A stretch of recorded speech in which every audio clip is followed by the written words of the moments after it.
प्रधानमंत्री जी से मेरा सीधा सवाल है, क्या प्रधानमंत्री जी आपको ये हिम्मत है, 56 इंच की ताकत है, क्या गोवा में आप गाय काटने से रोक देंगे, भैंस और बैल काटने से रोक देंगे? क्या मणिपुर, इंफाल, नागालैंड में क्या आप ऐसी कानून कर पाएंगे?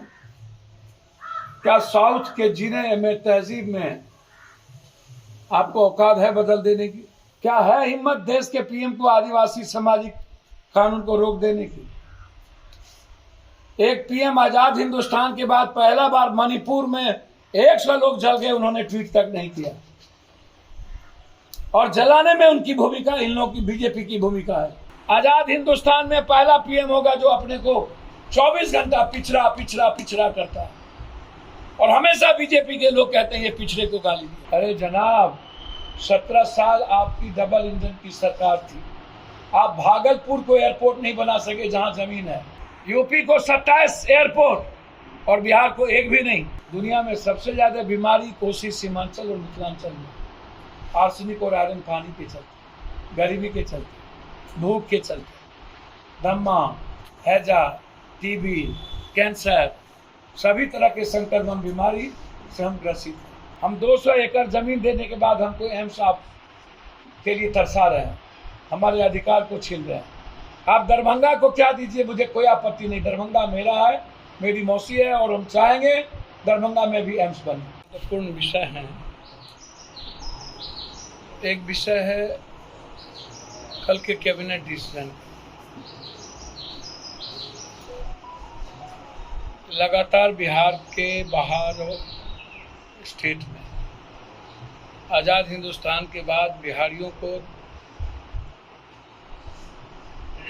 भारत के नागरिक के रूप में कभी नहीं देखा। महाराष्ट्र हो, तमिलनाडु हो, मणिपुर हो, अन्य जगहों पर जहां बिहार की श्रम शक्ति के लोगों ने भारत का निर्माण किया, बिहार के ज्ञान, विज्ञान, अध्यात्म की बदौलत हम भारत को ऊर्जा दिए, भारत के किसानों ने भारत को आत्मनिर्भर बनाया, और फिर इस देश में हम तिनखैया घोषित हो, हमेशा गाली गलौज, जूता चप्पल हम पर चलती। और दुनिया में सबसे ज्यादा गरीबी और बेरोजगारी भारत में, दुनिया में बिहार की है। और बिहार के लोगों को कहीं भी बाहर तवज्जो नौकरी में, अन्य जगहों पर नहीं दी जाती। और इस मुद्दों को लेकर के मेरा डिमांड शुरू से रहा है कि बाहरी लोगों को आप 10 से 20% से ज़्यादा हमारे ही भारत के, मेरे ही परिवार के लोग हैं, लेकिन हम जब तक उस लायक नहीं होंगे, हम दूसरे भाई की मदद कहाँ से कर पाएंगे।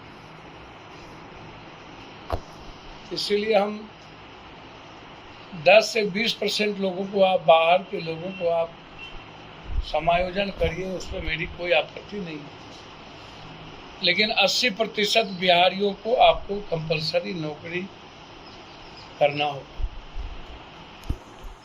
जिस तरीके से कल कैबिनेट डिसीजन शिक्षक भर्ती में हुआ है, मुझको लगता है तब तो सारे बाहर के लोग आकर के यहाँ शिक्षक हो जाए। और ये मैं इस नीति के पक्ष में मैं नहीं हूं, सरकार से पुनर्विचार की मांग करता हूं। और ऐसे तरह के अधिकार के लिए हम स्वतंत्र हैं कि बिहार के सारे 14 करोड़ जनता के प्रति हम प्रतिबद्ध, न कि अपनी सरकार के प्रति। तीसरा जो विशेष पैकेज चाहिए, तो कोसी को भी विशेष स्टेटस, इकोनॉमिकल जोन चाहिए, सीमांचल और मिथिलांचल, क्योंकि दुनिया में सबसे ज्यादा बेरोजगार और गरीब हम हैं। दुनिया में सबसे ज्यादा बीमारी कोसी, सीमांचल और मिथिलांचल में, आर्सेनिक और आयरन पानी के चलते, गरीबी के चलते, भूख के चलते, दमा, हैजा, टीबी, कैंसर, सभी तरह के संक्रमण बीमारी से हम ग्रसित हैं। कलकत्ता, सिलीगुड़ी और दिल्ली का अस्पताल बिहारियों से भरा होता है, उसमें भी कोसी सीमांचल मिथिलांचल से। और उसके बाद दरभंगा को डीएमसीएच पहले से एक हेरिटेज हॉस्पिटल है। दरभंगा की दूरी 200 किलोमीटर मात्र और हमारी दूरी 400 किलोमीटर। हम 200 एकड़ जमीन देने के बाद हमको एम्स आप के लिए तरसा रहे हैं, हमारे अधिकार को छीन रहे हैं। आप दरभंगा को क्या दीजिए, मुझे कोई आपत्ति नहीं। दरभंगा मेरा है, मेरी मौसी है और हम चाहेंगे दरभंगा में भी एम्स बने। आप तो डीएमसीएच से इसलिए हटा रहे हैं कि डीएमसीएच के 100 एकड़ जमीन, बिघा की जमीन को वहाँ के डॉक्टर, वहाँ के माफियाओं ने कब्जा कर रखा है, बेच दिया है, पैसे कमा रहे हैं। फिर मेरे राइट को क्यों छीन रहे हैं? एक तरफ इसका अध्यक्ष कहता है कि जितना जमीन दीजिएगा एयरपोर्ट देंगे। अरे जनाब, 17 साल आपकी डबल इंजन की सरकार थी। आप भागलपुर को एयरपोर्ट नहीं बना सके जहां जमीन है, आप पटना का डेवलपमेंट ना कर सके जहां जमीन है, आप रक्सौल को एयरपोर्ट नहीं बना सके जहां जमीन है, आप बीरपुर को एयरपोर्ट नहीं बना सके जहां जमीन है, आप पूर्णिया को एयरपोर्ट नहीं बना सके जहां जमीन है हिम्मत भागलपुर को एयरपोर्ट बनाने की?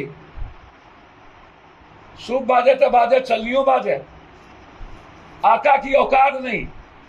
बड़े मियाँ तो बड़े मियाँ, छोटे मियाँ सुभान अल्लाह।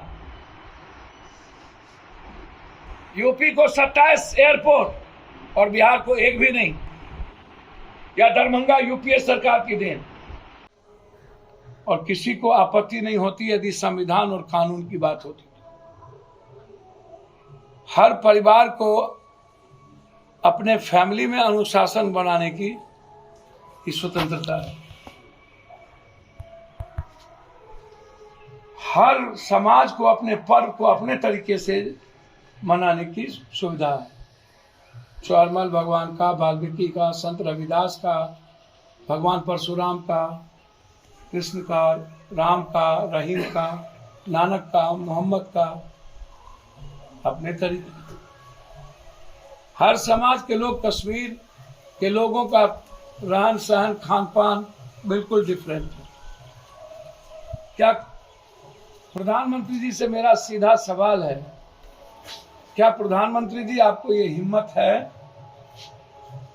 56 इंच की ताकत है, क्या गोवा में आप गाय काटने से रोक देंगे, भैंस और बैल काटने से रोक देंगे? क्या मणिपुर, इम्फाल, नागालैंड में क्या आप ऐसी कानून कर पाएंगे? क्या साउथ के जिले में, तहजीब में आपको औकात है बदल देने की? गोवा के मुख्यमंत्री रहते हुए और डिफेंस मिनिस्टर जो मर गए, उन्होंने स्पष्ट कहा था कि मेरे विचारों और मेरे स्वतंत्रता में दखल ना दें। क्या है हिम्मत देश के पीएम को? क्या है हिम्मत देश के पीएम को आदिवासी सामाजिक कानून को रोक देने की? एक पीएम आजाद हिंदुस्तान के बाद पहला बार मणिपुर में 100 लोग जल गए, उन्होंने ट्वीट तक नहीं किया। और जलाने में उनकी भूमिका, इन लोगों की बीजेपी की भूमिका है। मैं सैल्यूट करूंगा राहुल गांधी को कि वो कल 2 दिनों के लिए वहां जा रहे हैं। हिंदुस्तान के सारी पार्टियों के लीडर को वहां जाना चाहिए। हालात अच्छे नहीं है, लेकिन इनको विदेश में घूमने से, अमित शाह को गाली गलौज से इन लोगों को फुर्सत नहीं है।